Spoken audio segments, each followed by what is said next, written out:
তো হ্যাঁ hello guys, চলে এসেছি আর খেলার খবর চ্যানেলে বিগ আপডেট নিয়ে। তো চলো বন্ধুরা, খুব গুরুত্বপূর্ণ আপডেট নিয়ে চলে এসেছি। ফুল ভিডিওটা দেখতে থাকো, স্কিপ করবে না। স্কিপ করলে ভিডিওর মধ্যে অনেক কিছু মিস করবে। এবং এই খেলার খবর চ্যানেলে যারা নতুন আছে অবশ্যই খেলার খবর চ্যানেলটা সাবস্ক্রাইব করে পাশে থাকা বেল আইকন ঘন্টাটাকে ডাউন করে বাজিয়ে দাও। বেশি বেশি লাইক এবং কমেন্ট করে দাও, যাতে মোটিভেট হয়ে তোমাদের এই খেলার খবর চ্যানেলে এই ফার্স্ট আপডেট দিতে পারি। তো চলো বন্ধুরা, ফার্স্ট যে আপডেটটা নিয়ে কথা বলবো, খুব গুরুত্বপূর্ণ আপডেট তোমাদের শেয়ার করতে চলেছি ভিডিওর মধ্যে।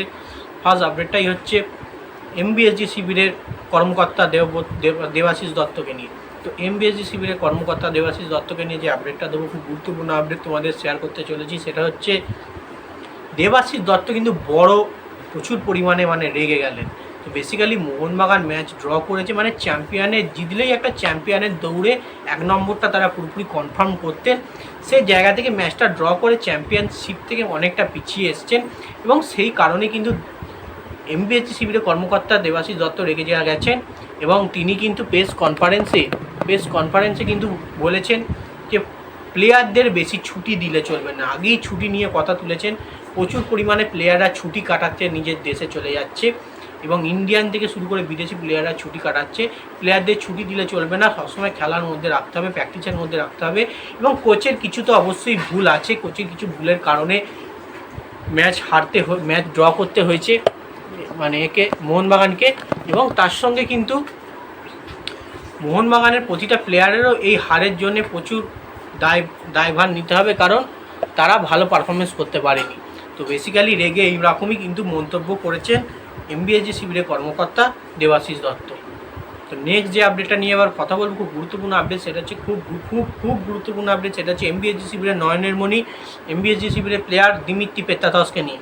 তো এমবিএসজি শিবিরের প্লেয়ার দিমিত্রি পেত্রাতসকে নিয়ে যে আপডেটটা দেবো, সেটা হচ্ছে দিমিত্রি পেত্রাতস কিন্তু নিজে একটা বড় মন্তব্য করেছেন, যে তিনি কিন্তু বলেছেন এখন কিন্তু আমাদের দলের খারাপ সময় চলছে, আমরা প্রচুর চান্স ক্রিয়েট করছি কিন্তু গোলে কনভার্ট করতে পারছি না, যে কোনো কারণে বল গা দিয়ে বেরিয়ে চলে যাচ্ছে, প্রতিটা প্লেয়ার ভালো খেললেও কিন্তু আমরা জয় আনতে পারছি না, আমরা ড্রয়ের মধ্যে দিয়ে যাচ্ছি, ম্যাচ উইনিং স্টেজ আমাদের অনেক দিন হয়ে গেছে, আমরা উইনিংয়ে ফিরতে পারছি না, এবং উইনিংয়ে ফিরলে কিন্তু আমরা দল কামব্যাক করব।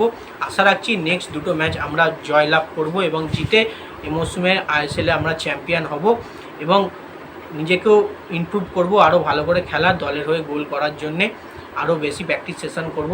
এরকমই কিন্তু বার্তা তিনি দিয়েছেন বা মন্তব্য করেছেন এমবিএসজি শিবিরের প্লেয়ার দিমিত্রি পেত্রাতস। তিনি বুঝতে পারছেন জিনিসটা খারাপ হচ্ছে, দল খারাপ সময়ে যাচ্ছে, এই সময় দলের পাশে থাকতে হবে, পাশে থাকতে প্রতিটা সমর্থককেও কিন্তু বলেছে আশা রাখো আমরা এই চ্যাম্পিয়ন হব। এমনই কিন্তু মন্তব্য দিমিত্রি পেত্রাতসের থেকে আমরা পেয়েছি।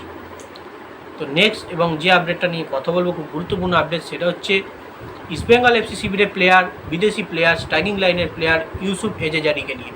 তো ইউসুফ এজেজারি কিন্তু গোল্ডেন বুট জেতার দৌড়ে কিন্তু এগিয়ে রয়েছে। বেসিক্যালি গোল্ডেন বুট বা গোল্ডেন বল তোমরা নিশ্চয়ই জানো, জেমি ম্যাকলারেন এগিয়ে রয়েছে, যেমন সেক্ষেত্রে ইস্টবেঙ্গলের ইউসুফ এজেজারিও কিন্তু অনেক গোলে এগিয়ে রয়েছে, কারণ তিনি কিন্তু দলের হয়ে যখনই গোল করেছে প্রায় দুটো করে একটা করে গোল করেছেন, এবং প্রতি ম্যাচে কিন্তু তার গোল কন্ট্রিবিউট রয়েছে, এবং হ্যাট্রিক করার মতো ক্ষমতা তিনি রাখছেন। তো আশা রাখছি আরও নেক্সট দুটো ম্যাচ আছে, সেই দুটো ম্যাচে যদি গোল করেন তিনি কিন্তু গোল্ডেন বুট জেতার দৌড়ে এগিয়ে থাকবেন, এবং গোল্ডেন বুটটা জিতবেন বা পাবে এই মরশুমের আইএসএলে। তো দেখা যাক, ইউসুফ এজেজারি ইস্টবেঙ্গলের এই মরশুমের সাইনিং করে দুর্দান্ত স্ট্রাইকিং লাইনের প্লেয়ার, তিনি খেলা দেখাচ্ছেন, গোল করছেন, দলকে জেতাচ্ছেন, দেখা যাক গোল্ডেন বুটটা তিনি জিততে পারেন কিনা। নেক্সট এবং লাস্ট আপডেট যেটা নিয়ে কথা বলবো, গুরুত্বপূর্ণ আপডেট, সেটা হচ্ছে ইবিএফসি শিবিরের কোচ অস্কার বুজনকে নিয়ে। ইবিএফসি শিবিরের কোচ অস্কার বুজন কিন্তু একটা বড় বার্তা দিয়েছেন।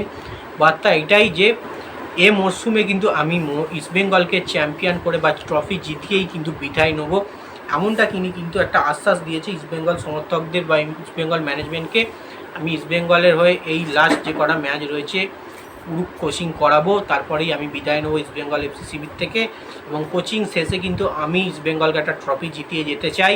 এই ট্রফিটা এই মৌসুমে আইএসএলের ট্রফিটাই জেতাতে চাই, কারণ এই মৌসুমে আমরা আইএসএলে অনেক ট্রফি জেতার সামনাসামনি রয়েছি, এখনও পর্যন্ত আমরা 1 নম্বর জায়গাটা কনফার্ম করে রেখেছি। তো আশা রাখছি দলকে জিতিয়ে, ট্রফি জিতিয়ে তারপরে দল থেকে বিদায় নেবো। তো যাই হোক বন্ধুরা, এই আপডেট ছিল। ভিডিওটা যদি ভালো লেগে থাকে লাইক কমেন্ট শেয়ার সাবস্ক্রাইব করে পাশে থাকা। চলো বন্ধুরা, বাই।